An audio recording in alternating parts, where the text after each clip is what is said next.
You know, we were at the table last night when he told a story about the pneumonia vaccine and the difference it made.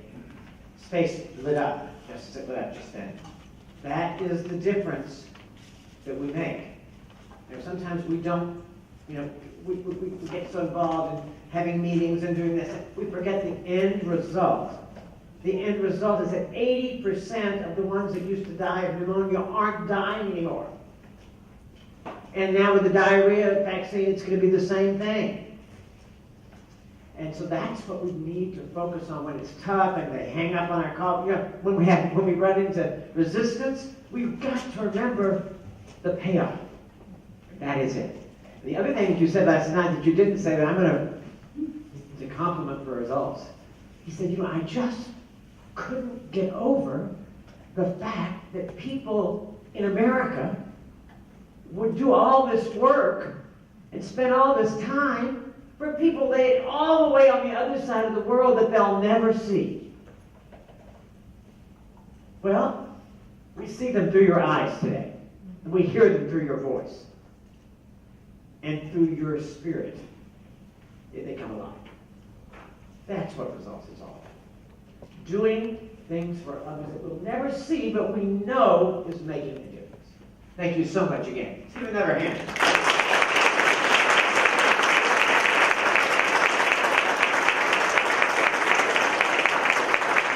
Well, I would say that your committee that helped you come up with that did a good job. You know, one of the best things about results is that if you are interested in us, in our work, we are interested in you. Oh, yes, aren't we? And we are happy to help you use your talents and to develop talents you never even knew you had.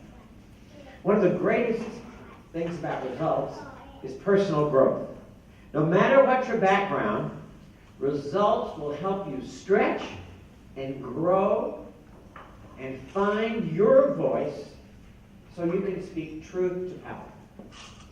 A perfect example of that is our closing speaker, who's been active in results for less than a year, along with his wife, Cheryl. Mike is another veteran of the high-tech industry. He enjoys history and politics, and on Friday night, he made sure that our special guest here got the full Austin treatment. He took him to 6th Street. They were out till 2 in the morning. Oh, yeah.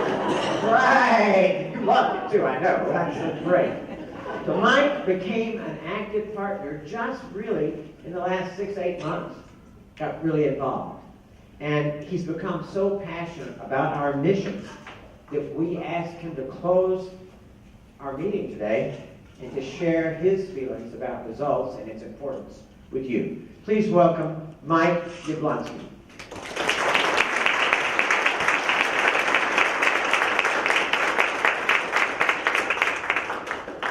Can you hear me without the microphone? Yes, sir. Yes, sir. He's got a great voice. So, first, I want to tell you a little bit about how I got involved with results. I'll tell you a little bit about the people that I've met. But I've been involved for about a year. And the reason why I'm involved is because my friend and I went to the Texas Book Club, I think it was last October, and we were there to hear Nicholas Kristof speak. And during the panel discussion, which was at the legislative chamber, Jim stood up because they mentioned results. And he had so much passion. And I don't remember what he was asking. I can't remember the conversation or the content of it. But the whole group was listening to what he said. And I wanted to find out what it was that drove him to be so interested. So I sat down, and we happened to run into each other in the hall, and he gave me a card that said results. I thought, that sounds like a multi-level marketing scheme. What this book was about. And I kind of put it away for a while, and one night I was talking about something. I was pontificating like I do sometimes, and my wife said, you know, you're going to do something about it or just shut up. And the next week, Ann Childs called, and she said, will you come to a meeting? So I And when I got there, it wasn't what I expected. I spent my career at Dell and as a consultant, and my wife and I have been interested in finding a cause to get involved with. But one of the things that happens in the IT world is when you get involved with charities, you get frustrated because the hot air to actual work ratio gets out of whack to a certain extent. What I liked about this group was they were talking about things that are worthy of being passionate about, but they weren't getting lost in kind of the angst of it. They were talking about how do you take these issues that we're concerned about, that we could actually make a change with, and how do we take specific actions in order to be able to make a change. That's what I liked about it. And the people that I met, and you think about the people that you meet in the workplace, they go out and they speak to people and that sort of thing, they do it for a living. These are ordinary people that you meet that suit up, and they go in and they speak with legislators, they speak with their staff, they try to speak with media. This is very difficult stuff, but they're driven by the wish to do that. I think one of the things for me that's so important about this group is, you look at all the problems that are out in the world, and they're so ingrained, and to a certain extent the causes are so deeply etched in that it's easy to become paralyzed. And it's easy to not know exactly what to do. We made things the way they are by choice. We chose to do these things. And the reason why we made those choices is because that's how things are. And that's kind of frustrating because you get lost in kind of this cycle, right? So one of the things that I think excited me the most about being involved here is that within probably 2 months, I was sitting in Congressman Roger Williams' office, and with Ann, and I think Eloise was there, and we were talking about a particular bill, and it just felt so good. It felt good to all of a sudden being, they're listening to us. They're actually interested in what we were saying. And I think the reason why they listen to us so much is because most of the people that go and talk to them, and they're kind of asking, what can you do for me? What can you do for my business? What can you do for my client's business? The people that were there, they were asking about something that wasn't for their own purpose. It was something that they were doing that was not being done out of avarice. And I think that's really powerful. And I think the fact that there are these incentives that drive people to their offices to talk about things. There are no incentives that drive people to do good things, that ask people to make the right decisions. This group does this on a regular basis. So that was powerful. I think going in and seeing John Cornyn's office and chatting with the staff, getting a chance to meet with them, that was really meaningful because they're really willing to pick up the phone and they're willing to talk to you. Sometimes you catch them at the wrong time, but in general, they're willing to talk to you. I think the other thing that is really interesting is that last month, we had meetings last month. A bunch of us from around the country who are volunteers at Fairleigh went to Seattle for some training. And you heard earlier about some of the discussions that Jim mentioned from some of the leadership. They are really sharp people. They're not hanging down. So there were probably 30 or 40 people that were there to teach us things like, you remember the cartoon when we were kids, I'm just a bill, I'm only a bill? So you walk us through how a bill works, how you have to manipulate to a certain extent the discussion prior to being called for a vote, and what's involved in getting people to champion something. They showed us that. But then they talked to us a little bit about what an editor does. How do you reach an editor? They got a million things coming across their desk. There are all kinds of different causes that they can get involved with. How do you write something that spins off of something that's happening locally that speaks to a particular initiative that Results has? How do you get it so that the things that Results has decided to get behind become part of a conversation in the newspaper? It's really, really powerful. So that's one of the things that I think meeting with Ann, meeting with Eloise and Mark, who've been doing this for a long time, I'm learning that ordinary people who are passionate about these sort of things can make a real difference. They can sit down in front of people who have the ability to make decisions that are going to make a change for somebody like a child in his village, for example.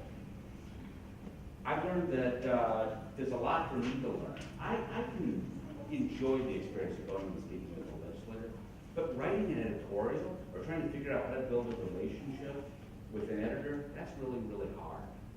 So I think one of the things for me being involved is that I've been able to find some skills that I can develop by learning from these books.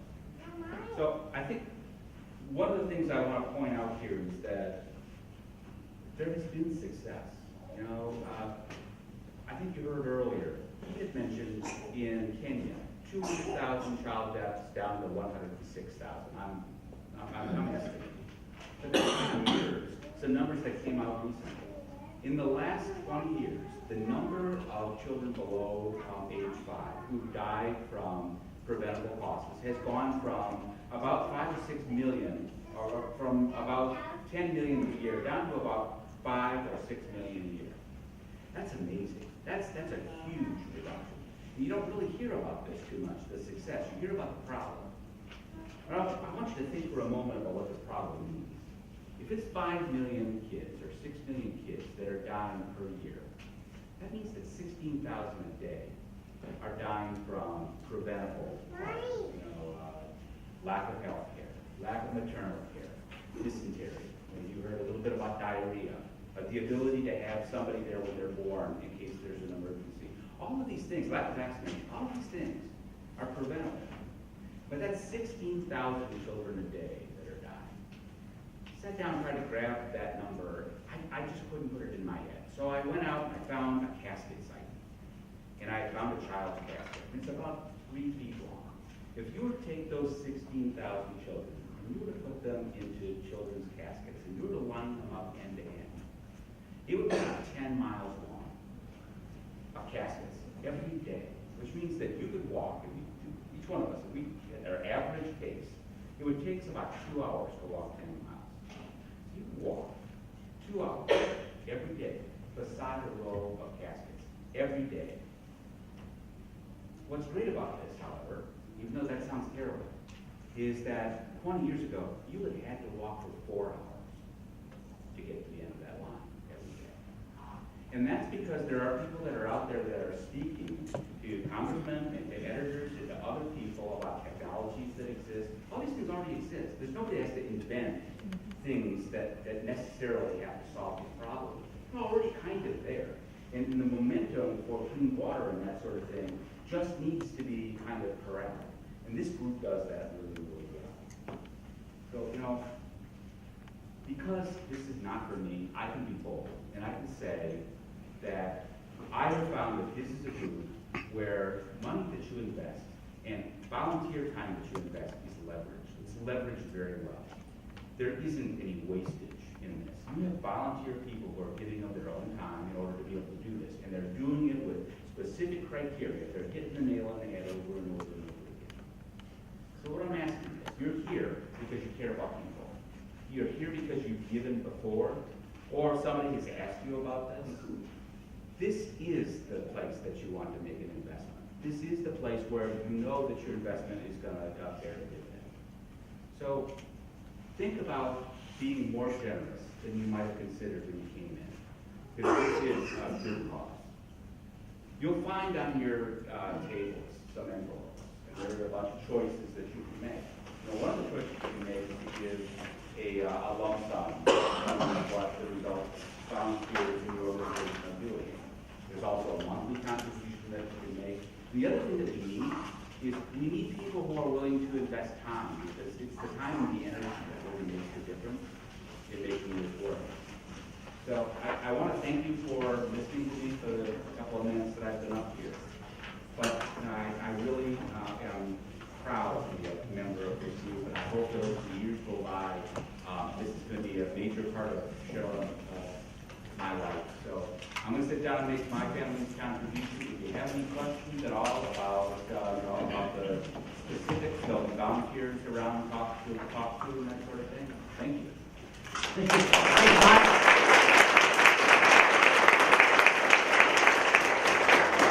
Now that's somebody who's been with us just a year. And that kind of commitment, that kind of eloquence, that's what happens as a result. So this is now it's your turn and my turn. I was invited to make about 5 different contributions this week. And I said, you know, I'm committed for what I'm going to contribute this week. And it's going to one cause. And it's going to results. Because I know it works. Now it's your turn. Thanks.